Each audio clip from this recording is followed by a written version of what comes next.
Good afternoon. I am Emilio Pantojas. I am the director of the Institute of Caribbean Studies at the University of Puerto Rico. I welcome you to the second lecture of the 31st Caribbean Lecture Series.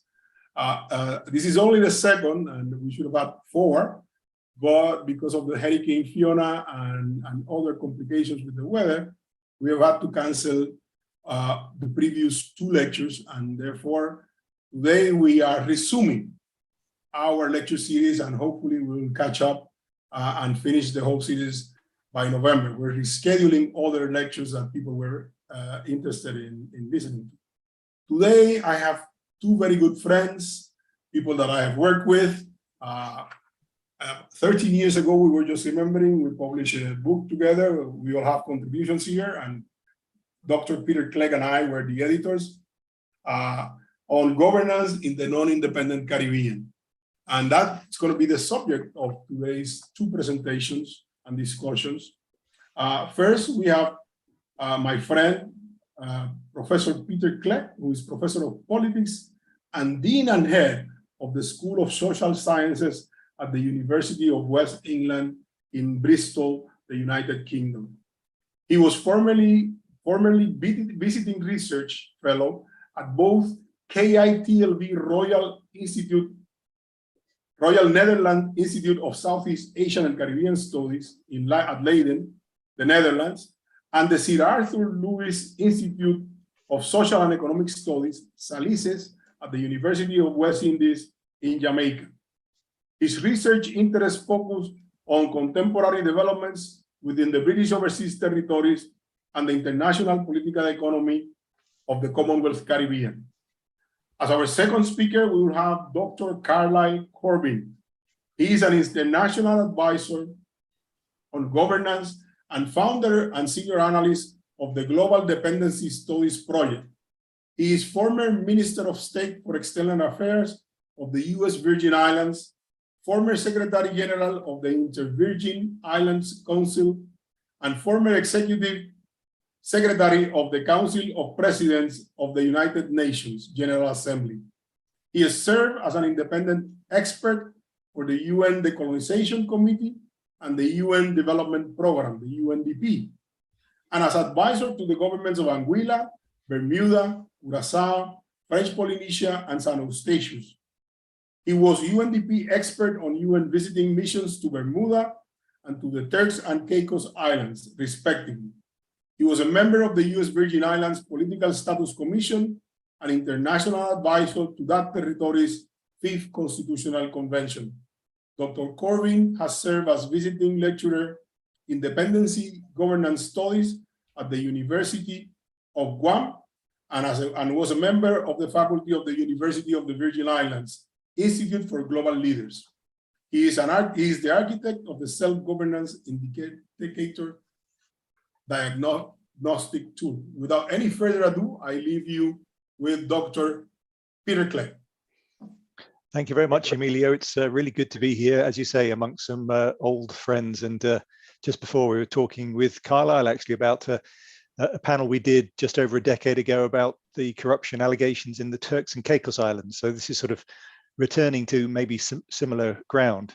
And indeed, the origins of this seminar was the publication of the report around the corruption allegations in the British Virgin Islands, and using that as a reference point really in terms of looking at the present state of governance within the overseas territories, in my case particularly focusing on the UK overseas territories. And there were 2 particular points of reference really. First, the Commission of Inquiry, which reported on the 4th of April of this year, and the arrest and charging of Premier Andrew Foy in regard to alleged drug trafficking and money laundering. And both of these related cases brought back into sharp focus the nature of governance in the UK overseas territories and relations between the territories and the United Kingdom. So my presentation will have the Commission of Inquiry as its starting point. And it's worthy of consideration, not just for its documentation of the seeming deficiencies within BVI governance, both individually and structurally, but also its view of the role of the UK governor and where the issue of self-determination fits in.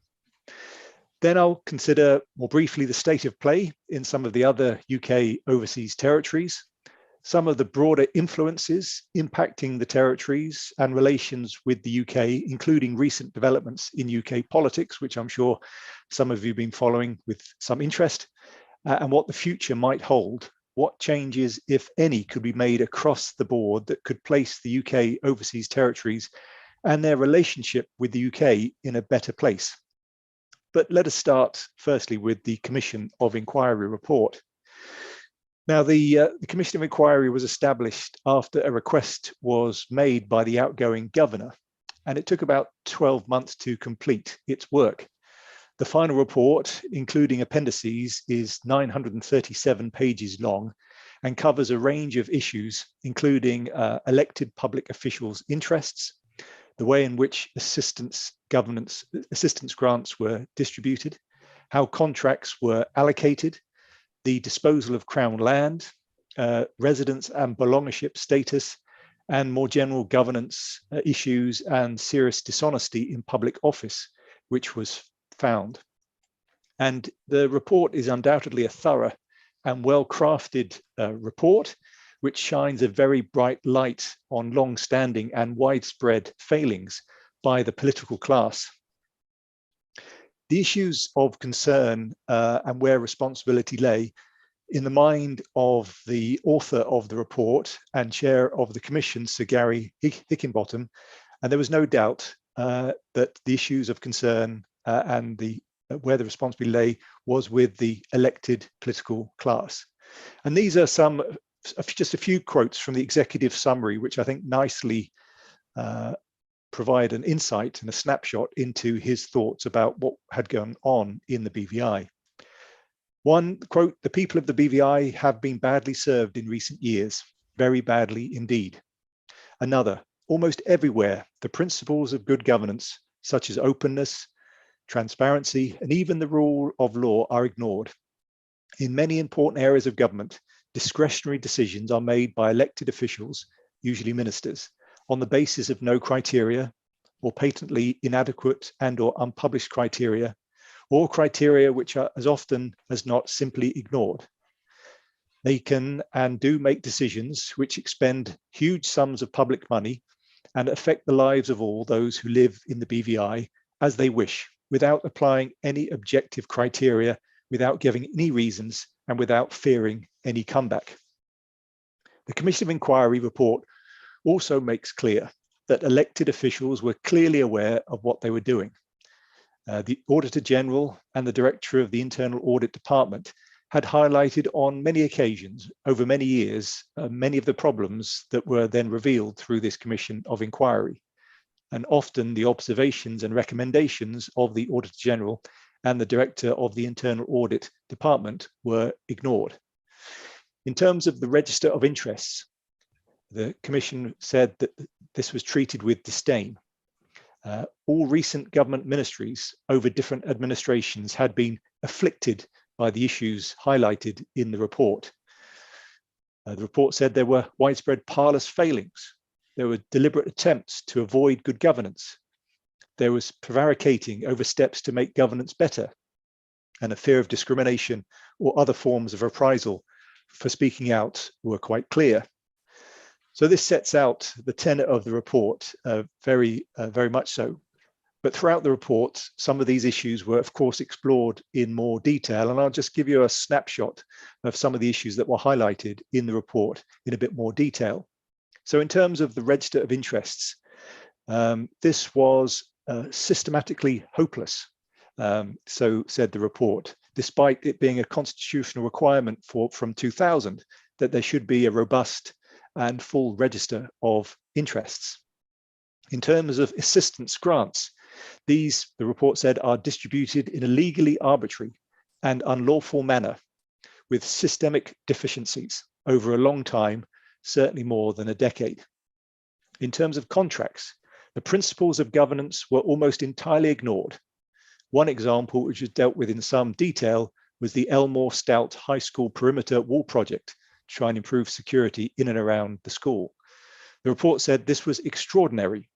The construction of a single wall costing around $1 million involved 70 different contractors, the majority of whom had no contractor's trade license.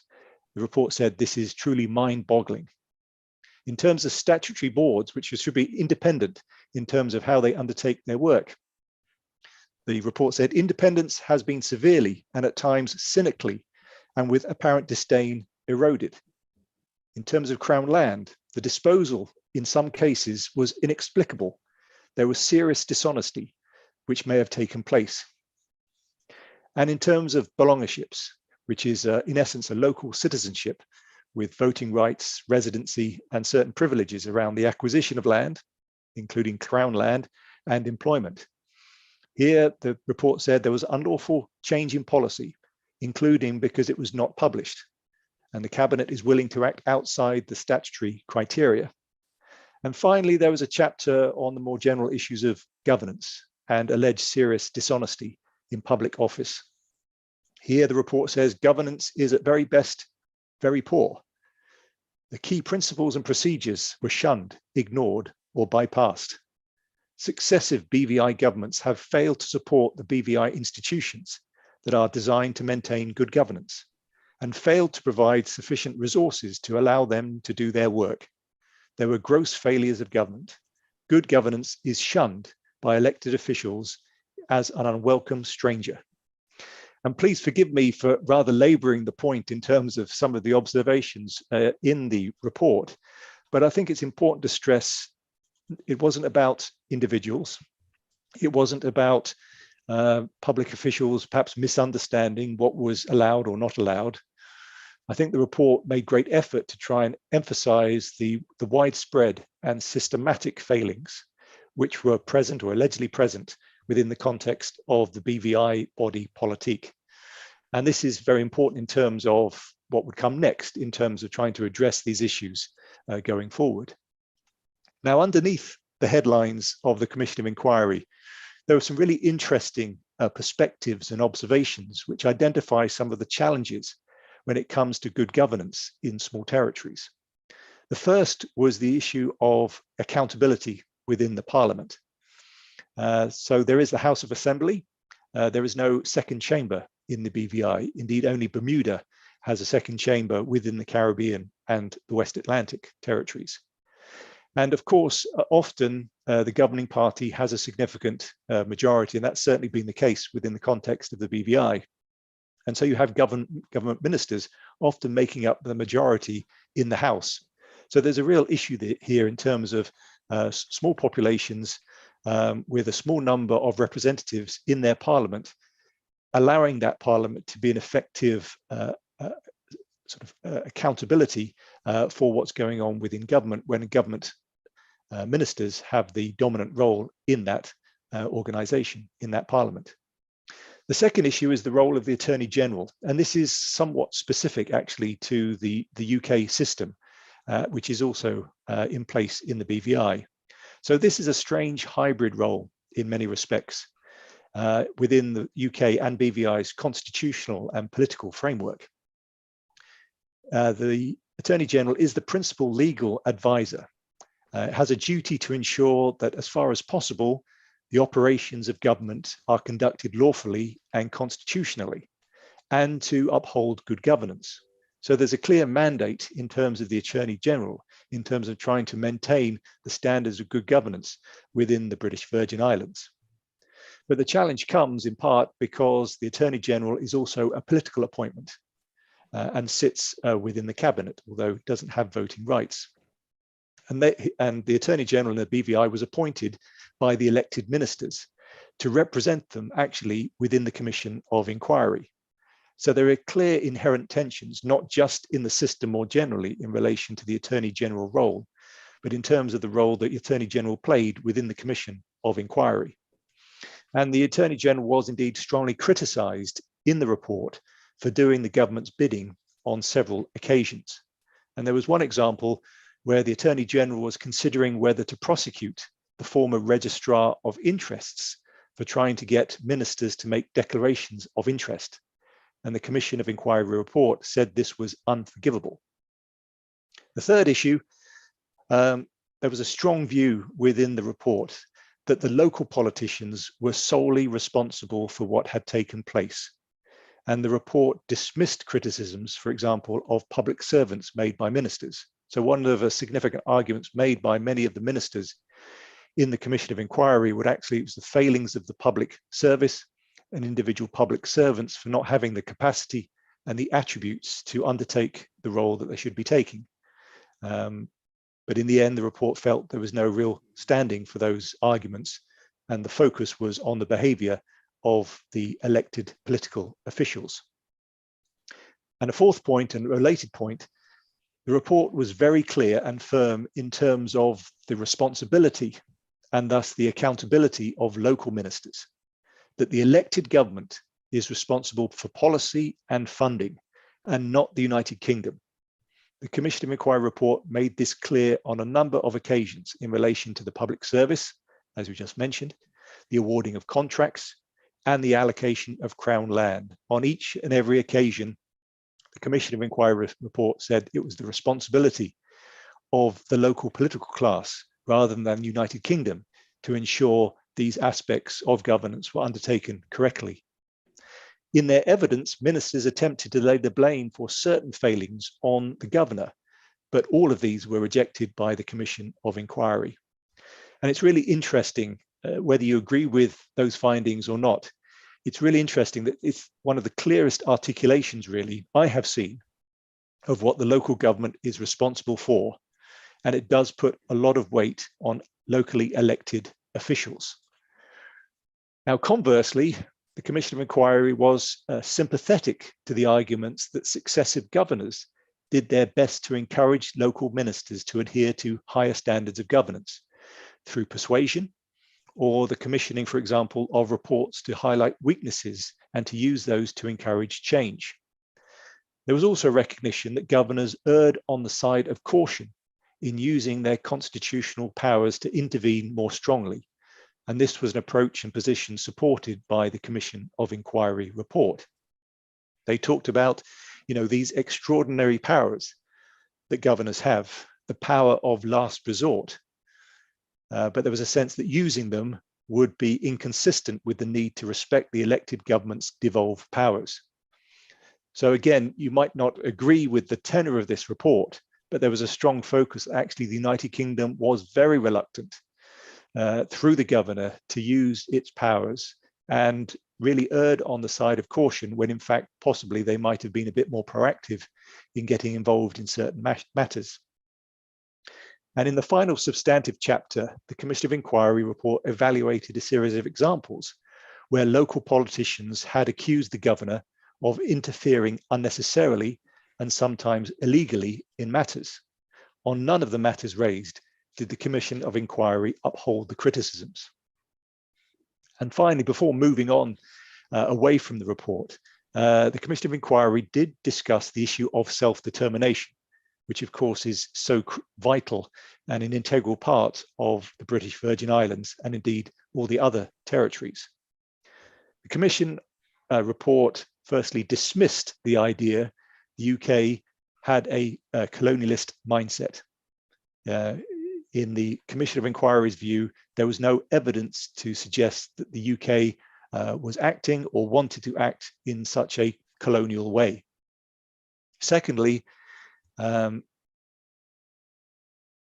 was argued that if there hadn't been this Commission of Inquiry, that there hadn't been this sort of revealing of the issues of concern, if there hadn't been such an intervention, then steps towards self-determination would be put at risk or entirely prevented. So this is an interesting argument to actually say the call for self-determination and the potential progress in that direction on the part of the British Virgin Islands was being seriously compromised by what was happening within the local political class. And if there hadn't been this intervention, if there hadn't been this Commission of Inquiry, then that idea of self-determination would have been seriously damaged and put at risk. And this is one quote regarding this issue around self-determination and the role that Higginbotham felt he had within that context.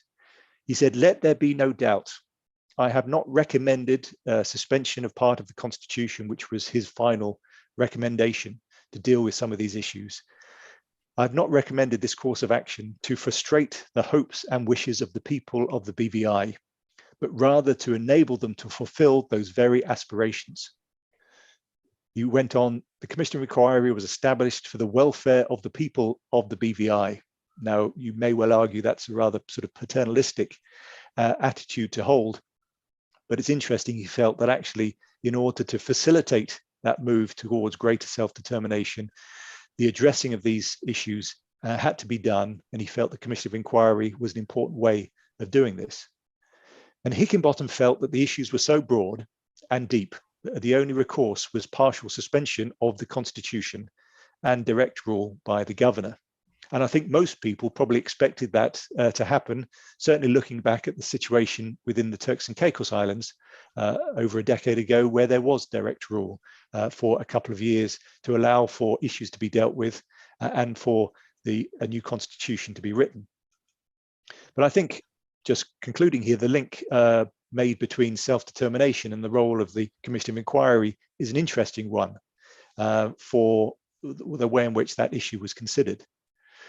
But there was a strong rearguard action, and Liz Truss, I'm sure you remember her, in her capacity as foreign minister, decided not to impose direct rule and instead allow a new unity government to introduce the necessary reforms in the first instance, even though there was strong criticism by the local political class of the Commission of Inquiry being established in the first place. The removal of Foy, and we haven't really mentioned him at all, and he wasn't mentioned in the Commission of Inquiry report, the removal of Foy as Premier, the unity government that was established, and the ordering of several criminal investigations by the governor were factors in the decision.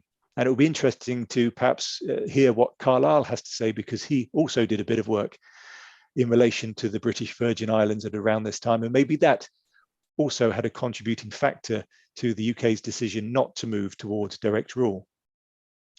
In the first 3 months since the reforms have been enacted at the local level, the picture has been somewhat mixed, but at the moment those reforms are ongoing. Now let's just broaden out the discussion in the last few minutes. The issues in the BVI are certainly not being replicated to the same extent in the other UK overseas territories, but there have been areas of dissension. Recently, for example, there were ongoing, there's dissension between Bermuda and the UK's decision to prevent the legalization of cannabis. The UK believed this goes against some of its international commitments and therefore didn't allow that legislation to be passed on the statute book. There's also been some discussions around the issue of same-sex marriage and partnerships. The UK has largely left this to individual courts, and they've ruled in various different ways. But in the Cayman Islands, the governor did introduce civil partnerships after a court ruling was not complied with to say that civil partnerships were allowable under the Cayman Constitution. In Anguilla, there's been the recent introduction of a goods and sales tax, I think on the encouragement by the British government. And also in terms of the Turks and Caicos Islands, there's been a spike in violent gang-related crime blamed on Jamaicans and Haitians. And that's one of the issues where the governor has responsibility for internal security, but the funding for that comes from the local government. So there are issues there of tension, depending on the issue that's been involved. And it is 15 years since most of the territories had their new constitutions, and over 20 years since the root and branch review was done on overseas territory relations with the United Kingdom. And maybe it's time to look at the overall relationship in a more profound way now, because it has been so long since those previous investigations. And finally, just a few influences and ways forward. In terms of the influences that are sort of impacting at the moment, well, of course, the economic shocks are clear to see within the overseas territories, the 2008 financial crisis, the impact of COVID, the hurricane damage as well. So those economic shocks have been very severe for many of the overseas territories within the Caribbean. Brexit, Even though the vote was taken in 2016, it's only been the last couple of years where the UK has fully withdrawn from the European Union. But for the territories, that impact, is not insignificant. Loss of EU financial support, which hasn't been made up by the United Kingdom, a loss of voice in the corridors of power within Europe, and some impacts on trade as well. And I think the impact on the UK is also significant. So the impact of Brexit has been shrouded somewhat by the impact of COVID and the war in Ukraine. But there's clear evidence that trade flows have reduced, both imports and exports to Europe. The service sector activity has declined. Educational opportunities have become more difficult in Europe. Immigration as well, which has an impact on our economy. So there has been a significant impact on the UK. That means there's less money to spend, potentially less money also to spend in the overseas territories, and a sense that the UK is, going through a period of decline and relative isolation. And of course, the political and economic tribulations, to say the least, that have been seen in the UK over the last few months don't bode well. And also, it's interesting. Often the British overseas territories look to the UK and say, well, we might have some issues of concern at home, but what kind of example is the United Kingdom giving us in terms of leading by example? And I think that's certainly worthy of consideration. And in terms of ways forward, finally, I think there has to be greater accountability, transparency, and effective governance in the territories. That is the absolute baseline, fundamental expectation of all governments, not only in the territories, but elsewhere. Another issue is the extent of the electoral franchise. So this was picked up in some ways by the Commission of Inquiry report in the British Virgin Islands. The way in which belongership status is managed is often manipulated by the political class. Long-standing residents who probably deserve to get belonger status, to have the right to vote as well, are excluded from that. So I think there is an issue in terms of the growing imbalance in many of the territory populations, where you have an increase, a smaller and smaller minority of the population who can actually vote in elections. And there are issues around, can there be reforms on the UK side? Should the territories have parliamentary representation? At Westminster, for example, should the territories be overseen by another department within government, not the Foreign, Commonwealth and Development Office? Someone recently said they're not foreign, they're not part of the Commonwealth, they don't really receive development assistance except for Montserrat, so why are they part of the FCDO? And should there be greater financial backing from the United Kingdom? So only Montserrat receives budgetary aid, but can the UK do more to put the territories on a stronger course in relation to self-determination? And really, what are the paths to further self-determination? What are the options? Can referenda be used at some point in terms of making the change? But in terms of the Caribbean, as we know, there's little success in having change through referenda. And really, is the present, probably you would argue, unsatisfactory status quo, and what will still be in place in 5 to 10 years' time? Arguably, actually, probably not much different to the present situation. So just to conclude, the Commission of Inquiry has certainly shone a bright light on the nature of governance in the British overseas territories and the BVI more particularly. Local responsibilities and the nature of relations with the UK are key. And has anything fundamentally changed since the TCI a decade ago? Possibly not. But there is clearly a debate to have about the future. But will that lead to fundamental changes? I think the jury is still out on that one. Thank you, Emilio. Thank you very much, Peter, for a very thorough and clear presentation as usual. I will make some comments at the end on both, but let us hear from Caroline. Welcome, Caroline. It's your turn. Yes, very good. Good afternoon, good evening, and good morning to those who are in different time zones. I'll take a bit more of a broader approach. Much has been said by my colleague with respect to one of the territories, which speaks to a number of issues that perhaps we can get into, mainly in the context of preparation for self-government. But it's very important, I think, in this context, that the Caribbean contains the most diverse political status models of any region of the world in such a small space. Now, we are essentially a remnants of empire. Perhaps we are a modernized version of that, but we are indeed the remnants of empire. Since the independence of St. Kitts and Nevis as far back as 1983, which is the last territory to become independent in the region.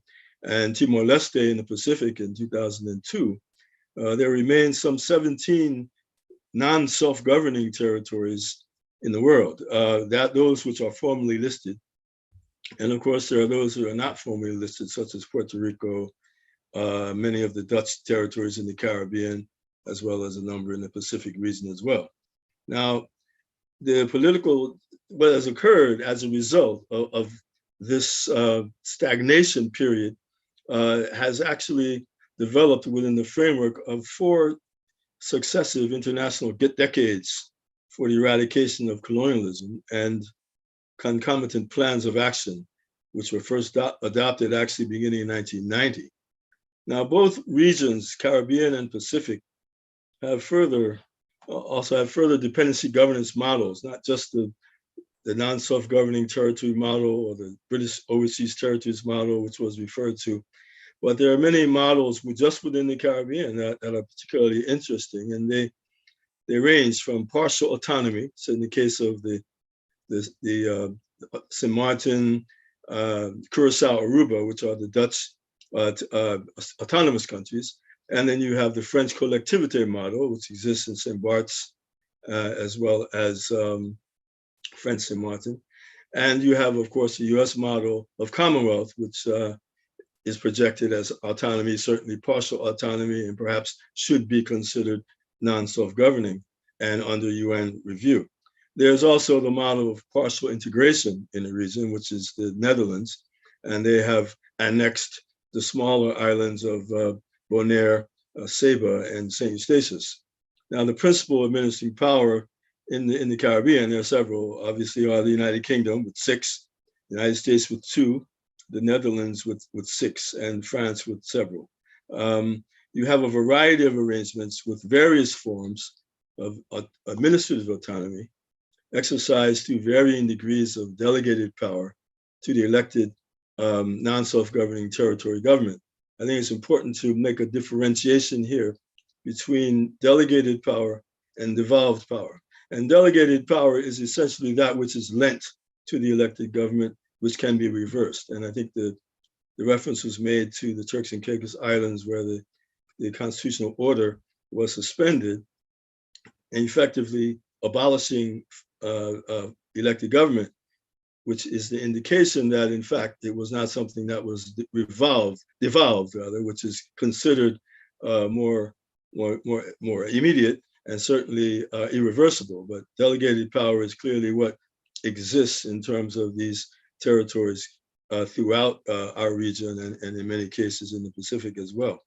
Now, let me take a short historical perspective on this. The issue of well-being and development of colonized peoples dates even back to, in terms of how the international community addressed the issue, dates back to the 1919 Covenant of the League of Nations. You move it forward to the beginning of the United Nations Charter, the adoption of the Charter in 1945. Articles 1 and 55 of the Charter makes reference to the self-determination of peoples, and Article 73, of course, mandates that the countries which administer territories must advance them to the full measure of self-government.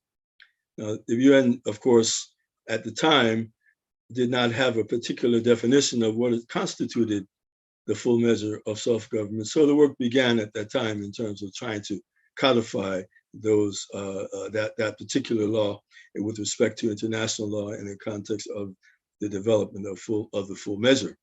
Now, so as a result, and I briefly make reference to 3 periods of decolonization, bringing us to present day.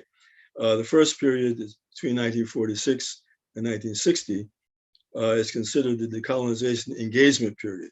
And this saw the adoption of numerous resolutions on decolonization, both beginning with resolutions addressing all territories collectively, and then subsequently individual resolutions. And this gave substance to the mandates of the Charter.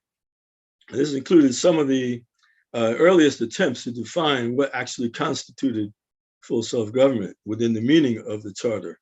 Now, some territories, such as Puerto Rico and the former Netherlands Antilles, were redefined during that period as fully self-governing on the basis of these early interpretations of what constituted self-government.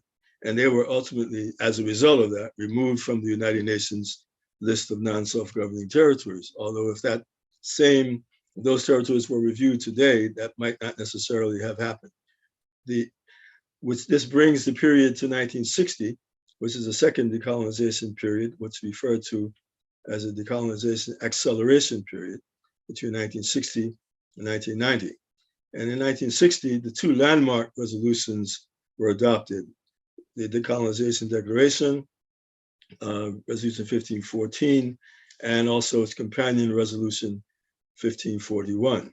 And these were, 1541 in particular, provided the minimum standards for self-government and the procedure for attaining that self-government. Now this begins the decolonization acceleration period, which lasted through 1990, when the majority of the Caribbean countries attained full self-government through independence from 1962 to 1983. Now, from that point, you had a number of issues which emerged, particularly in relation to the countries that became independent, and those countries within the context of that period when most of the territories from the Africa, Caribbean, Pacific regions achieved the full measure of self-government through independence. There was an attempt to develop what the associated state model. We know of the West Indies associated state model, but this was unsuccessful in the long run, and it did not really last that long, because this model was presented to the United Nations for self-governance sufficiency, and it was determined that the model did not comply with the minimum standards of full self-government, since the United Kingdom would retain an unacceptable residual power. Ultimately, the constituent countries of the West Indies Associated States, the constituent countries of the association subsequently attained their separate independence during the period. And what remained are the present 6 dependencies in non-self-governing territorial status. Now, this period of decolonization acceleration also saw the adoption of a particular resolution which contained a reference in it. This particular resolution was Declaration on Principles of International Law Concerning Friendly Relations and Cooperation Among States. This resolution confirmed the 3 options of independence, integration, and free association as the achievement of implementing the right to self-determination. The resolution also asserted that, interestingly, that the emergence into any other political status freely determined by the people constituted a mode of implementing the right of self-determination. Now, this reference to any other political status is often misinterpreted to legitimize the dependency arrangements, which are far short of the full measure of self-government. But actually, the resolution was meant to recognize that there are differing and flexible arrangements that are transitional to full self-government. And I think that is very important. If we turn to the Article 73B of the United Nations Charter, it's very clear that these dependency arrangements are meant to be transitory and in terms of preparatory to full self-government. Now, when we reached 1990, a number of things occurred. In this 1990, essentially initiated the decolonization deceleration period, or often referred to as the stagnation period, which is the period we are in today. This followed the acceleration period, but after that, as I mentioned, only one territory since that time, Timor-Leste, became independent, or having achieved full self-government through independence during that time. Whereas in one case, a territory was re-inscribed, and that was in 2013 with the territory of French Polynesia, on the basis of the substantive document that was provided to the United Nations that stimulated the interest, and subsequent reinscription was a self-governance assessment that we had performed in 2012 on French Polynesia in examining the extent to which that territory was in fact autonomous. And indeed, it turns out that the level of autonomy was far below what was required for the minimum standard. Now, overall, the dependency decolonization period is characterized by a significant stagnation in the implementation of full self-government for these territories. This has been attributed to several geostrategic shifts in the immediate post-Cold era at the beginning of the 1990s. And this shift saw the thawing of the Cold War, it was one element, and then the independence of Namibia as a second. The remaining territories were then mostly small islands, and there was a tendency at that stage to project them as too small to become independent, or unprepared if they were interested in independence. Now, emerging from the period was the evolution of a growing resistance on the part of the administering powers, which are the countries that administered territories, to comply with their international legal obligations under the UN Charter. The chief argument coming from the administering powers was that self-determination and decolonization had been Cold War issues. And in fact, that the end of the Cold War signaled the end of decolonization. Of course, this was something which facilitated a push to phase decolonization off of the agenda of the United Nations. And it's something that which continues to present day. Now, these assumptions served as a genesis of a dependency legitimization strategy, which was characterized by the contention that the people of the territories were satisfied with the prevailing dependency arrangements, notwithstanding the political inequality and unilateral authority that's inherent in these territorial arrangements. Thus, even the minimum standards contained in the alternatives to independence, free association, and integration were being bypassed in favor of an attempt to legitimize political inequality of the status quo. In fact, in the case of the United Kingdom, both integration and free association have been removed from the table with respect to the territories, so that the territories which they administer, the United Kingdom administers, have only two options, one remaining the same, or two, immediate independence.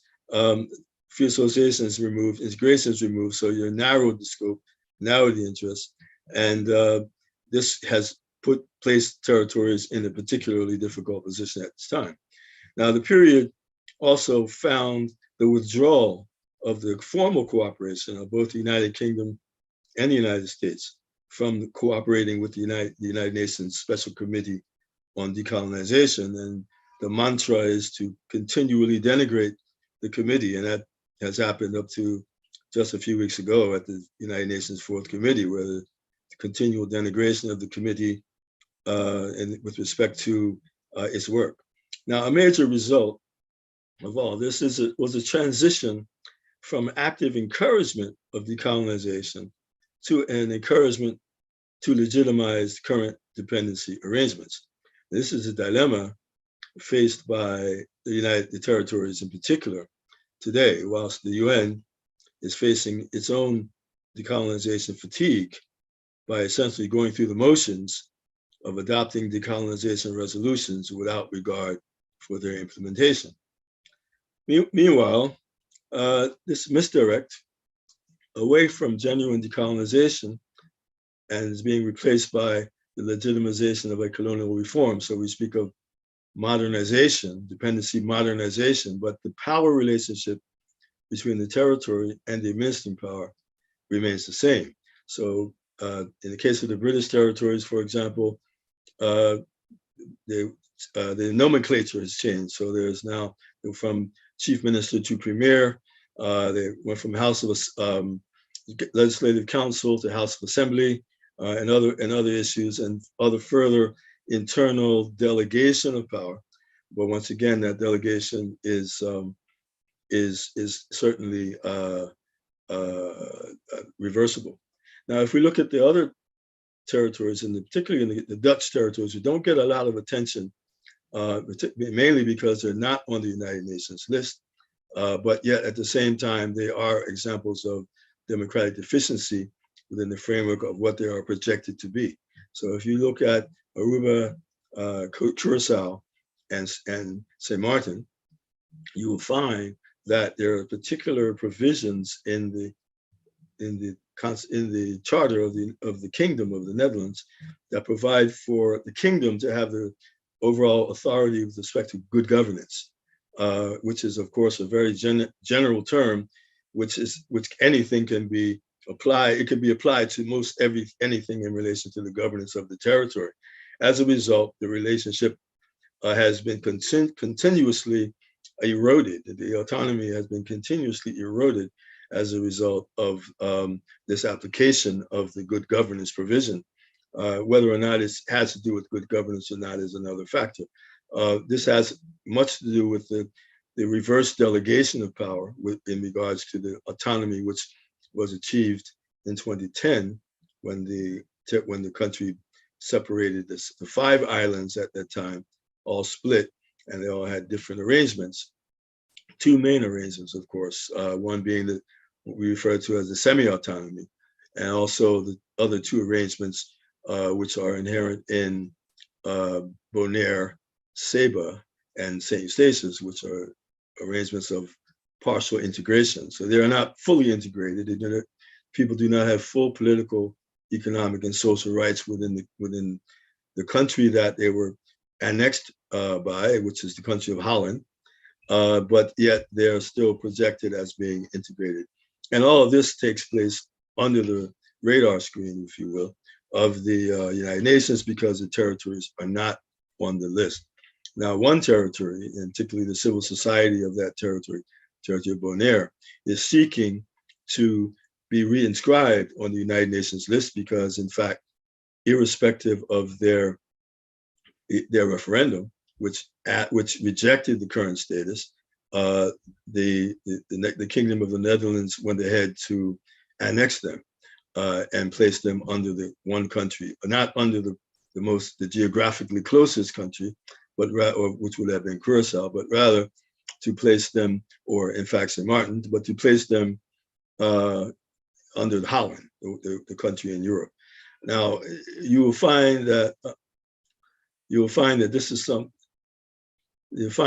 is something which is not particularly well known. Okay, and this is a problem. So in fact, we did undertake a self-governance assessment for Bonaire several years ago, which examined many of these issues in depth, as we did an assessment for the British Virgin Islands last year, and one just recently completed for Bermuda regarding the issues of the democratic deficit and the unilateral authority inherent in these arrangements. Much can be said about the importance of territorial arrangements, again, and I reiterate, as preparatory to self-government, and much of this has to do with the delegation of power, because in fact, true devolution of power, which is true transfer of power, has not yet occurred, and what is this now is placing the territories in a remaining. These territories are remained in this transitional period and preparatory period. But is it preparatory in perpetuity? This is the question that is raised. We would, in the end, I think, just to conclude, the theme of governance in the non-independent Caribbean, opportunity or ossification theme chosen, was quite interesting theme in the sense that the question is whether the opportunity for whom?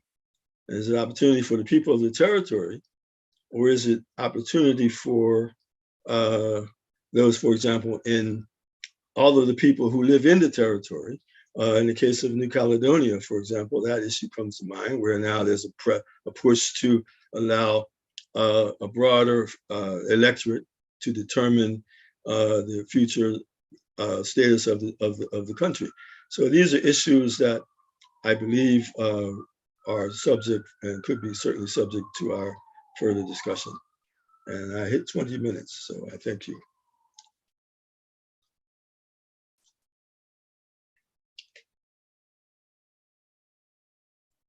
I need to open my mic. Thank you very much, Carlisle. But I just want to make a comment. It seems to me that, yeah, now we're all in the spotlight.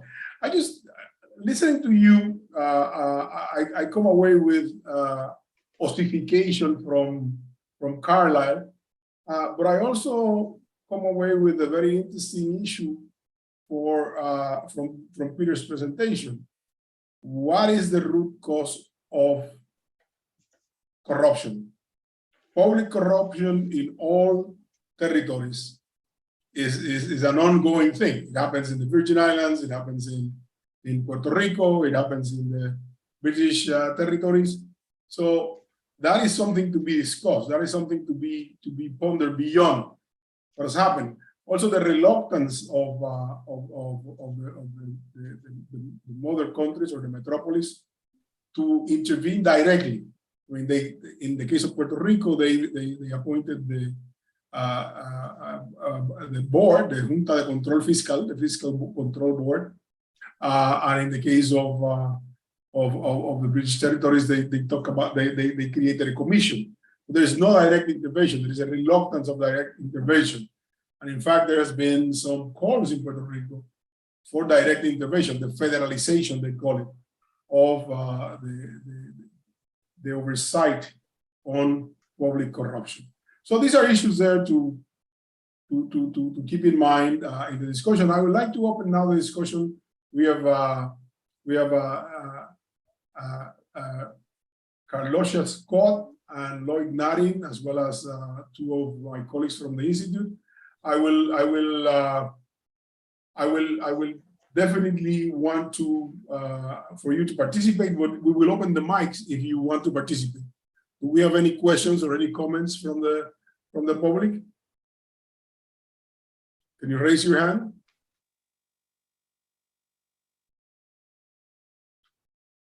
Carlotia, Afanador, Axel, could you open her mic? There you go. Open your mic. You should be able. Okay. Thank you very much. Can you hear me? I wanted to thank all of you for such an informative presentation. Even though I'm from the U.S., currently I'm in Grenada, and I wanted to know where and how Grenada falls within the purview of the studies that have been done, and you know, what to anticipate, what do we look toward in terms of useful help for the region, etc. So I just wanted to get your thoughts on you know, this part of the region. Your response, both Carlisle and Peter? Well, let me just say that Grenada, as an independent state, has gone through the procedure of being part of the West Indies Associated States in that short-lived model. It has now moved to independence. It has become, clearly has been independent for decades. And its challenges are as a small state, independent state, which of course has its own challenges, but it certainly also has responsibilities, and it also has its rewards. It has its own mechanisms, both nationally and regionally, in order to address any issue that may arise, whereas it's not subject to unilateral authority of a cosmopole to legislate for it, as in the case of all of the territories, regardless of their particular status. And of course, it often takes is by virtue of against their will, and certainly not with their consent. So the kind of model that a small state independent country model has its own challenges, obviously, but then certainly totally different than I think those of the remaining independency status. Fabian, thank you. Peter, you want to say? Yes, it's interesting in terms of, I mean, going much further back, really, looking at how Grenada did achieve its independence. So, of course, this was under Eric Gairy, very controversial figure, if you remember him.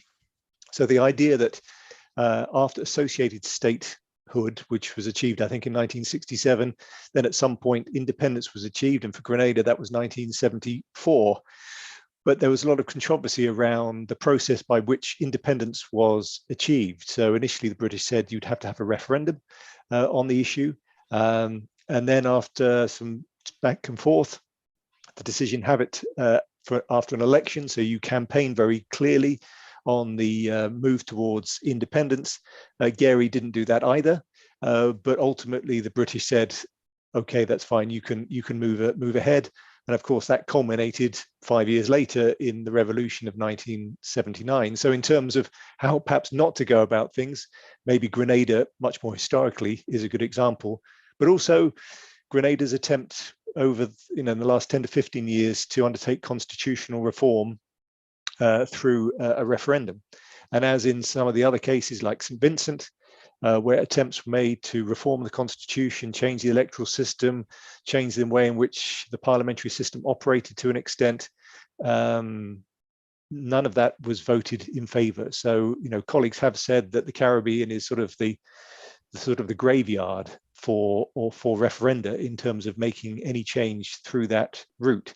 So again, if it comes from a territory to have a referendum, as Bermuda did in 1995, that was unsuccessful. So it's interesting in terms of if you reach the stage whereby you think you're ready for independence, which route to take, how to do it, and there's no certainty actually you'd get the outcome that's at least some people would be looking for. Thank you so much. Thank you, Carlotta. Are there any more comments? Mr. Narain? I hope I'm pronouncing it well.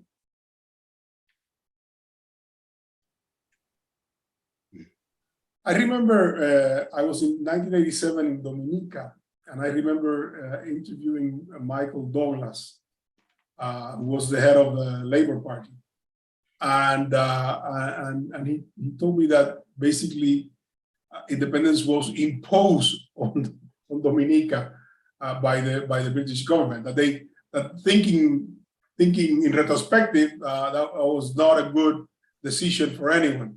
And of course, there were problems with the cost of colonialism for the British Empire, and also the crisis, the oil shocks of the 70s sort of promoted some of that. So what we're finding in Puerto Rico, we've had 5 plebiscites, and we have no decision. I mean, that is very interesting. And the last one sort of came slightly in favor of annexation or statehood, but it was kind of after 5 different formulations of the same question. So it was kind of a trick or a sort of loaded in favor of statehood, and it didn't get a full majority.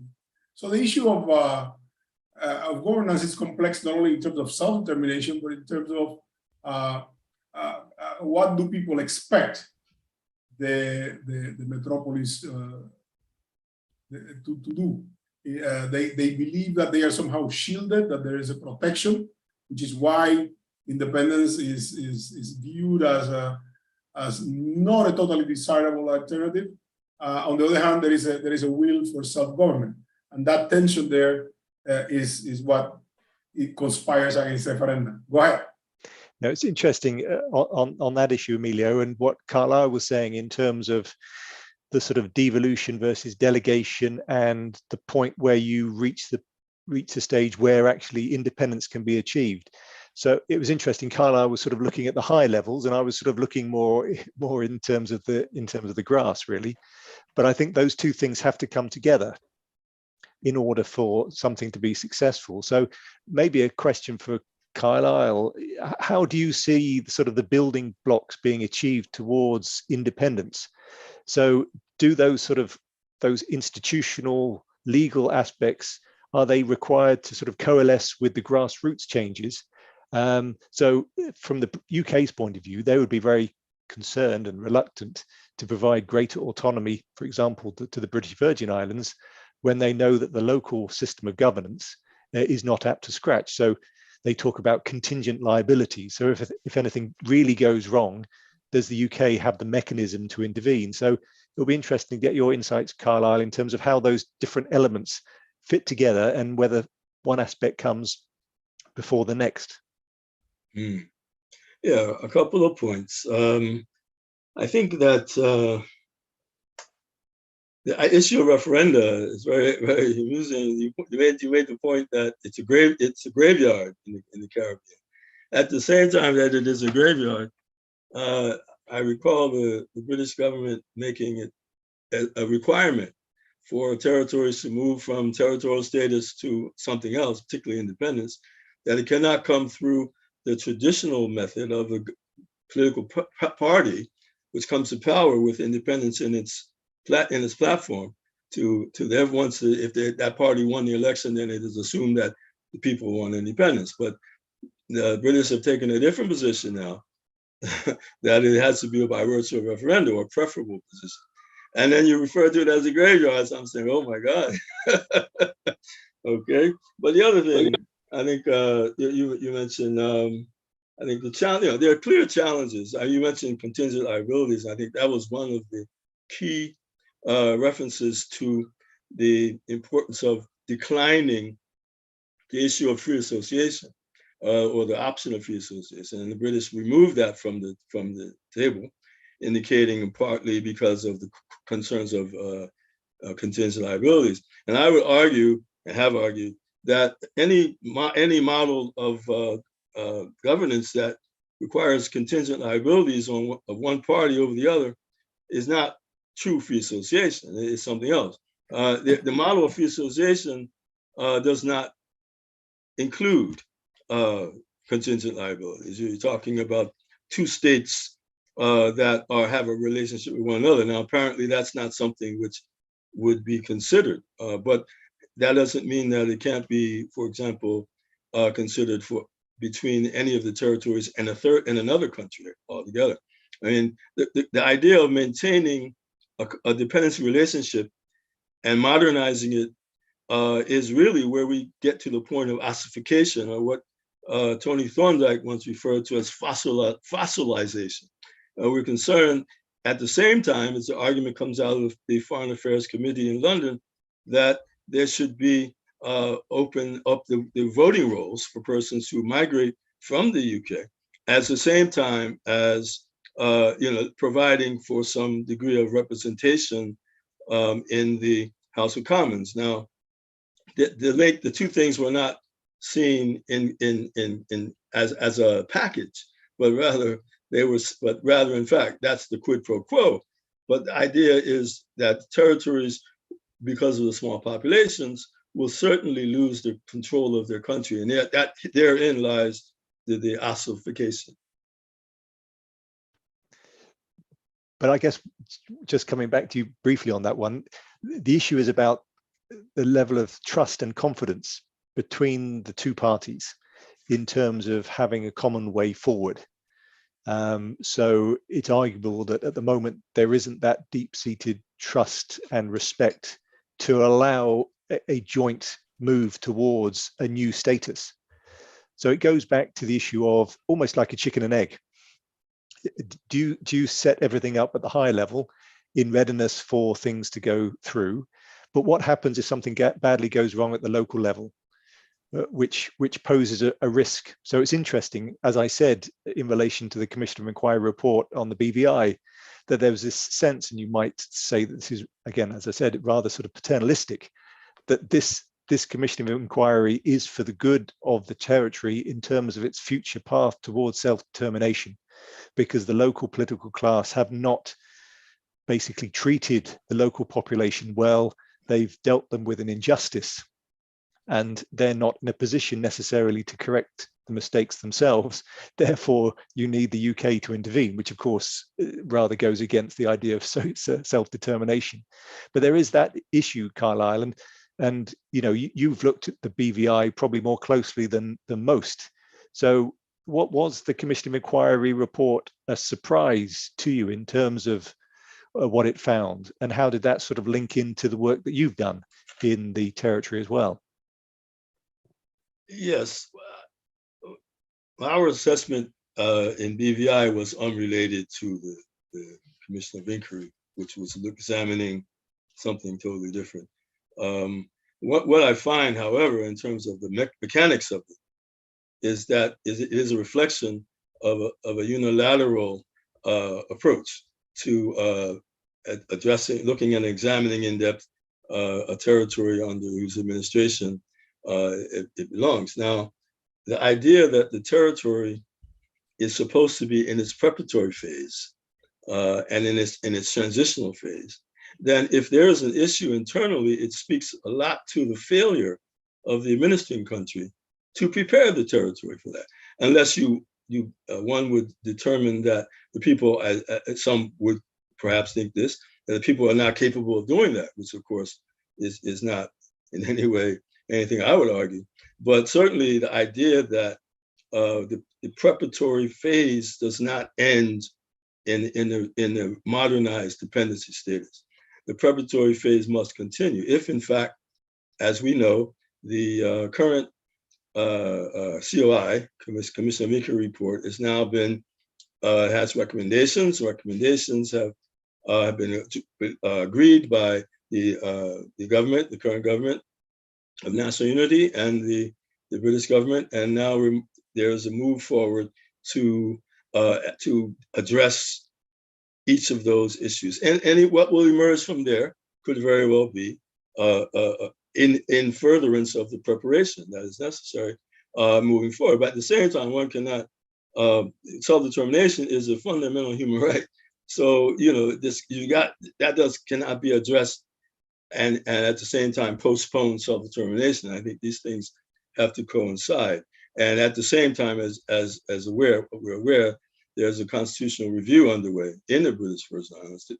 What that means something different in other places than it does perhaps in the British territories. But constitutional review is essentially to look at how much delegation of power a territory can get. It does not address the unilateral power that exists between the cosmopole and the territory. That does not happen. So the red line is the powers of the governor. And those powers are very fundamental. Power to annul legislation adopted by the elected government. There's a ways to for the parliament to legislate for the territory out of London. So you've got these red lines and these restrictions and the inability of the territory to. And you mentioned the cannabis legislation, of course, classic example of that. So you do have this ability to modernize to a point, but then when you get to a point, you've got to take a next level, and that level might not necessarily be independence, but it certainly could be something which is of a mutual consent type arrangement. And I think that, and I'm not speaking, Emilio, about enhanced Commonwealth, but we're talking about something genuine in that regard, and that genuine, we can approach it from the perspective of Micronesia, Federated States of Micronesia, Marshall Islands, Palau, where they have a, notwithstanding the military provisions of that, which I think are, really outside the box. But the idea of that kind of a relationship which exists, which includes an economic component, political component, some concerns regarding the foreign policy relations, with requiring consultation, and this also reflects how they vote in the United Nations, for example. But the idea of having a genuine mutual consent arrangement should not be adverse to countries in the 21st century. Let me just make a remark here. I think that what Peter was saying applies to Puerto Rico. The idea that somehow at the top you may have everything, a sort of a framework that may work, but on the other hand, at the grassroots level, it's not ready, or it's not received. I mean, there are no conditions to do that. In the case of Puerto Rico, there's a lot of talk about, now that they appointed a fiscal board, and on the basis of the territorial clause of the Constitution of the United States, which clearly says Puerto Rico belongs to, but it is not a part of the United States, and the Congress has the power to literally do whatever they want with it in terms of governance. And so a lot of people have come out, a lot of leaders, I mean, I'm talking substantial people, not just the average person in the street or professors, have come out and say, okay, well, let's do a compact. Let's do a revision of Commonwealth. But there is no consensus.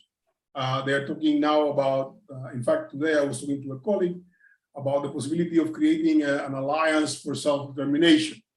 But the actors, the political actors that would articulate that coalition are all running in different ways because there is no consensus. And the lack of consensus has a lot to do with the fact that there are billions and billions of dollars coming in aid because of Hurricane Maria, Hurricane Fiona now, the earthquakes, the pandemic.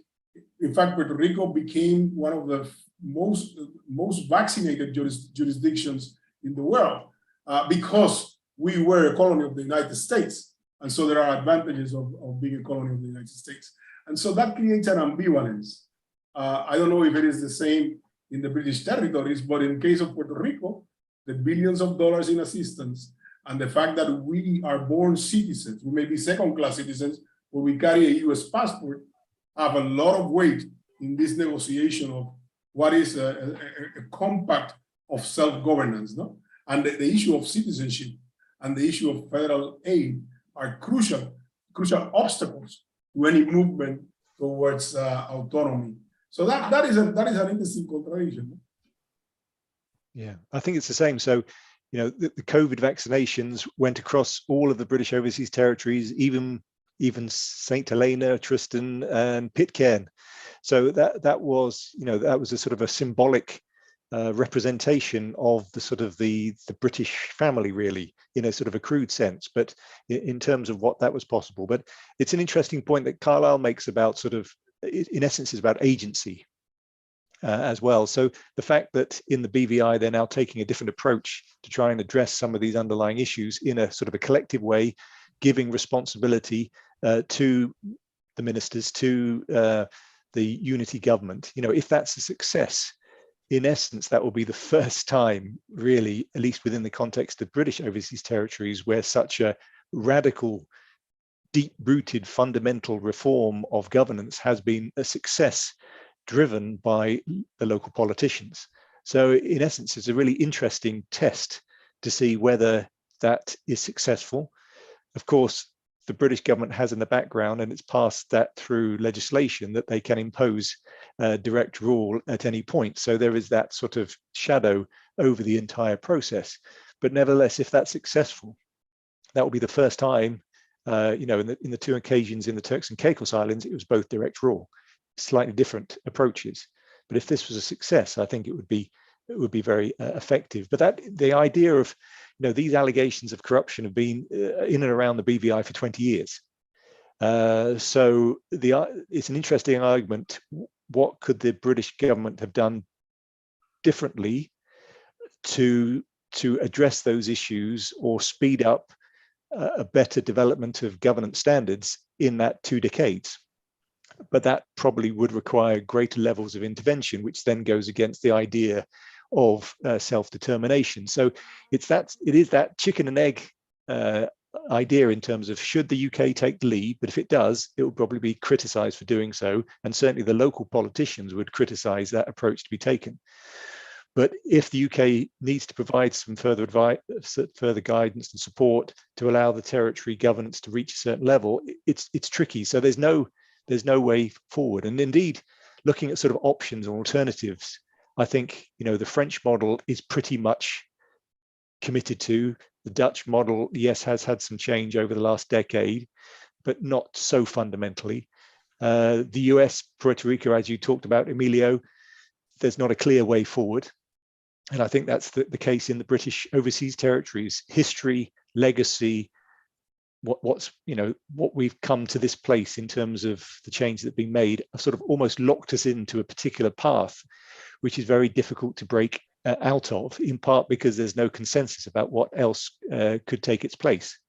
So I think it's in many ways, the path we're on is a set path, but can we sort of think creatively and collaboratively, as Carlisle has mentioned, to find an endpoint to this path we're on? But it's a really difficult one. And for the UK, a lot of the territories look to Bermuda, because Bermuda has the greatest level of self-government. Of course, as Carlisle has said also, there are limits to that, as we are seeing at the moment. But there's a real, and the British government would be quite open about this, there would be a concern about allowing the other territories to move in the direction of Bermuda, because the governor has a much less proactive role, and they're concerned about what might happen without those levers of oversight. So it's again, unless there's the trust, unless there are the good standards of governance already in place, in the case of the UK, they're very reluctant to sort of step back further, because they realize that if things go wrong, they don't necessarily have the levers of power to act. But it's a really difficult one to crack. And as Carlisle has said in his presentation, this has been going on for decades, and sort of the old arguments are being recycled about what can be done, with no real traction about breaking through that into a new kind of way of thinking.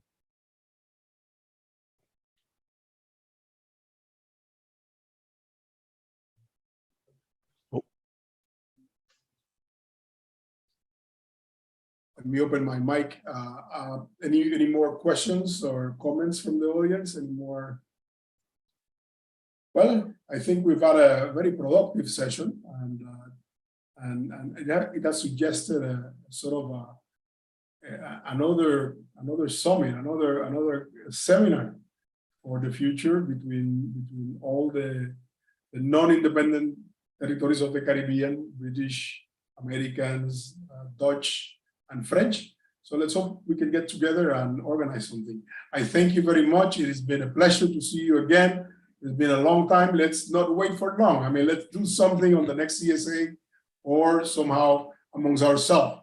I'm coming to visit you in San Juan. That's right. Rio Piedras. Send me an email so that I can send you my phone, and we'll have some nice fish by the sea. Say hello to my good friend